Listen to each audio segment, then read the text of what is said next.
Kahalayim La Yahweh, Ba'ashem, Yahweh Shai, Ba'ashem, Rakah Kwadash.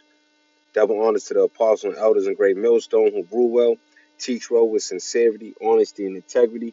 The brothers who labor in this truth, putting their life on the line, especially in these times. Shalom to you brothers, and you brothers and very few sisters who believe in this truth wholeheartedly.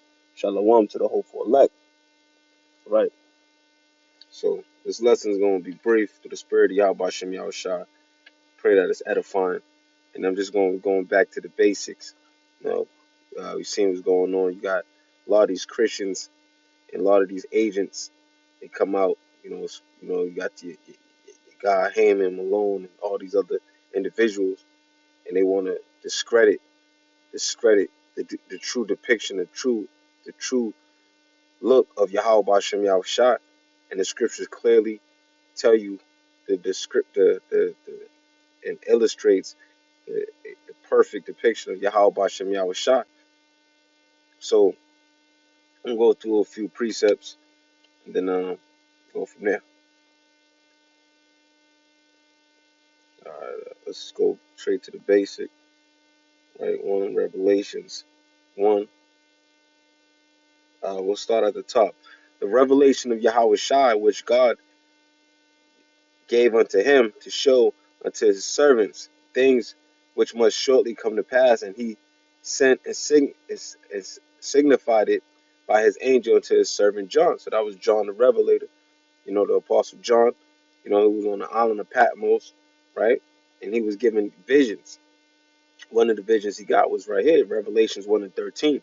And in the midst of the 7 candlesticks, one like unto the Son of Man, clothed, so that's Yahweh Shai, clothed with a garment down to the foot, and girt about the paps with the golden girdle, so his attire, right? His head and his hairs were white like wool. All right, so it's telling you his head and his hairs, right, were white like wool, but it's also giving you the texture. That's the texture, the white like wool. All right, when you think of wool hair, what group of people have woolly hair? And that's the so-called Negroes, man. All right, so and then it gives you the color, all right, as white as snow. So now it's giving you the texture, and now it gives you the color of the texture of that hair, which was white as snow.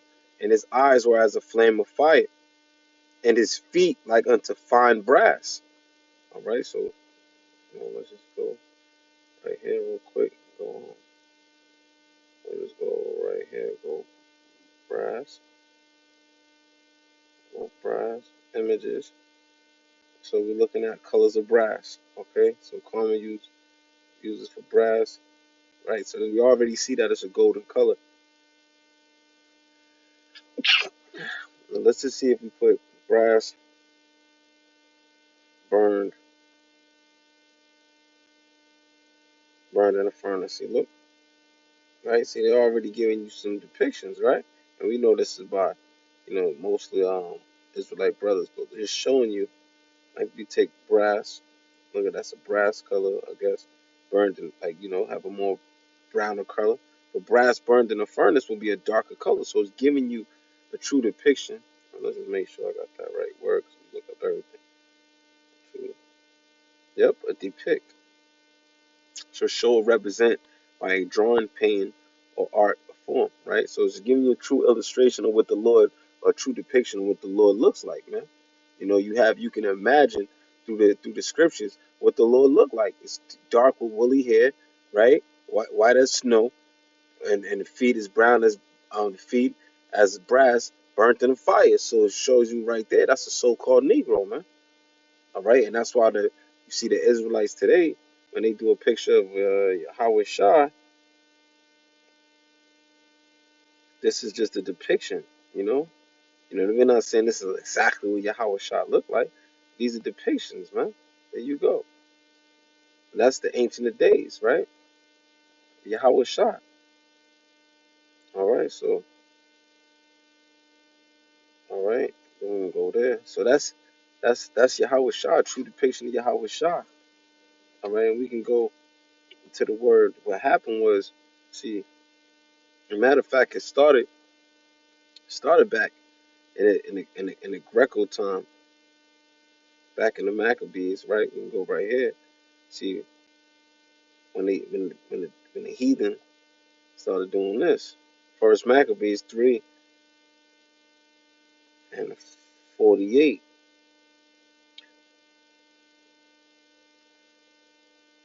Matter of fact, you know what? Let's go there first. Let's go there first. Let's deal with it. Let's go there first. Daniel 7. And right here, and beheld, Salakia, right here, I beheld till the thrones they are cast down, and the Ancient of Days did sit, whose garment was. So this is a vision. He didn't actually see Yahweh, because if you see the Lord, the Yahweh said, if you see him, you will die. So this is just a vision, right?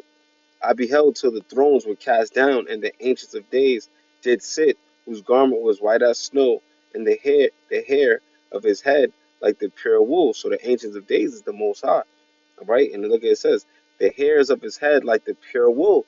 Again, pure wool. His throne was like the fiery flame, and his wheels as burning fire.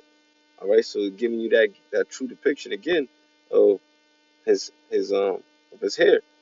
All right, so and when Yahweh Shah said, "If you see me, you have seen the Father," because they have that they resemble. All right, so let's go back to where I was gonna go first. First Maccabees 3:48. Right, so this is what happened. Um, First Maccabees 3:48, and laid open the book of the law, wherein the heathen, okay, has sought to paint the likeness of their images. All right, so the heathen started painting themselves as Yahweh Hashem Yahushai, and that's why today we see this, and this all started to come into fruition way back, actually, back into Serapis Christus, right? But you see this picture,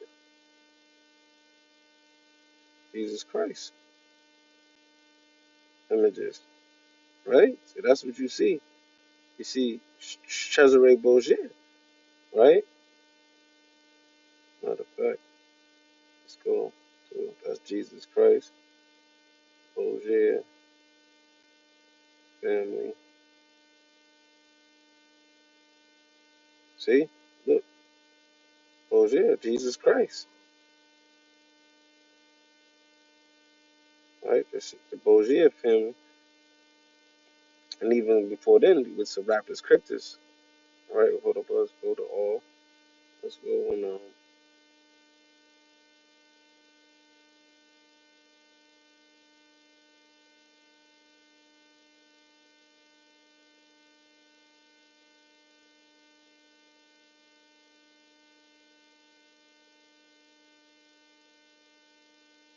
and this is the arms of the Borgia family. Look what the year was founded, 1455.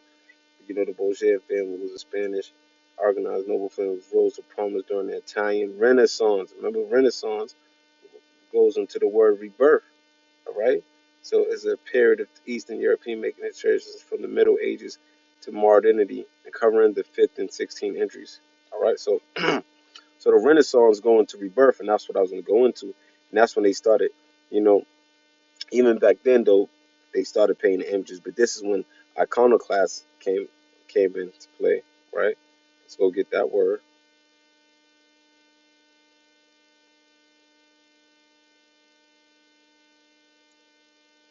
And it says a person who attacks cherished beliefs or institutions, right? Um,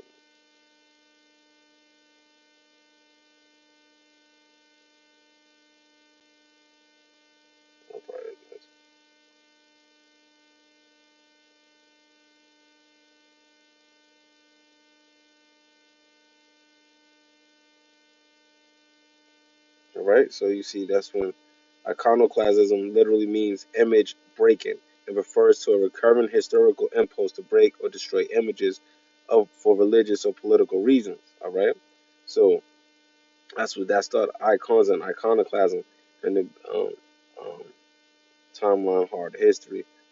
But that's basically what effect Akanu has on. Okay, the bottom line. Let's go into that. Um,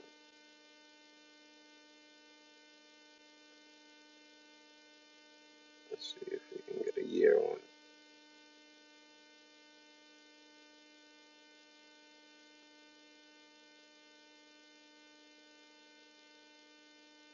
But basically, that's them painting the images, and that go all the way back to. Let's go to. So you see the both Vizier family, they did it as well, but it goes all the way back to Serapis Christus, right? And let's go on to Wikipedia. Um, Serapis or Serapis is a Greco-Egyptian deity. The cult of Serapis was pushed forward during the 3rd century BC on the orders of Greek pharaoh Ptolemy I Soter of the Ptolemaic kingdom in Egypt as a means to unify the Greeks and the Egyptians. In his realm, a Serapis was any temple and religious. So the culture of Serapis was spread as a matter of deliberate policy by the Ptolemaic king. Serapis continued to increase in popularity during the Roman Empire. All right, so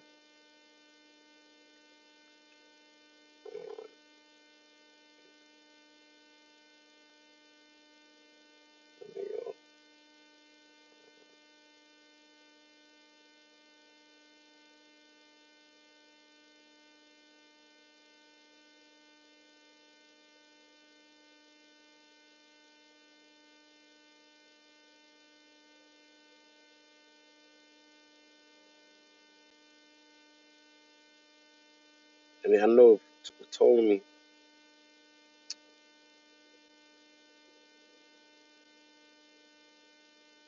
painted the image. Okay, let me see. Let me get it. See.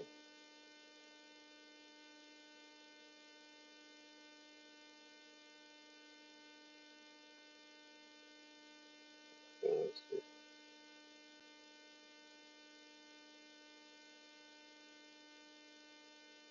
And that's if Ptolemy one Soda, he created that image after his son. He made that. I don't want to try to get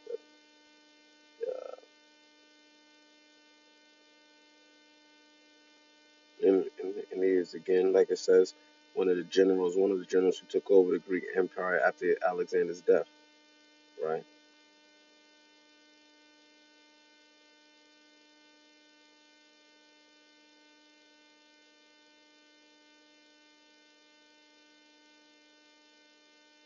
And what he did was he gave that image after his son. Get that account, but so that's where it comes from. That's them painting them images all the way back in the first Maccabees 3 and 48, and why they have the strength to do it because right here I gotta close up Job 9 and 24. The earth is given into the hand of the wicked. He covereth the faces of the judges thereof. If not, where and who is he? So who's the number one judge he covered up was Yahweh Shah. The earth was given to the hand of the wicked to do so, to do the iconoclasm in the Renaissance and the rebirth. All right. I had a few more things I wanted to go over, that I got to get back to the plantation. But it just shows you that's what happened to the depiction of Yahweh by Shem Shah, because that goes into white supremacy, man. And now that this gospel has been preached of all over to the four corners of the earth, is the last days that the true depiction of Yahweh Shem Shah, the true illustration of Yahweh Shem Shah, people are realizing what he really looked like, man. And he's a so-called black man. And they're gonna have whether they receive it or not, it's the truth. And there's gonna be a black man that's gonna come deliver the Israelites, man. A so-called black man that's gonna deliver you so-called Negroes, you so-called Latinos, and you so-called Native Americans, and all those that scatter abroad that come from the tribe of Israel, the nation of Israel. All right. So with that, I had a few more things. I got to go back to work. It was on my quick break. I pray that this lesson was edifying. Just wanted to bring some of that stuff up through the spirit of Yahweh Shem Yahushua. You do some research on your own. Again, you know, um, constantly continue to pray without ceasing. To the spirit of Yahweh Shem Yahshua, Shalom to the whole full elect.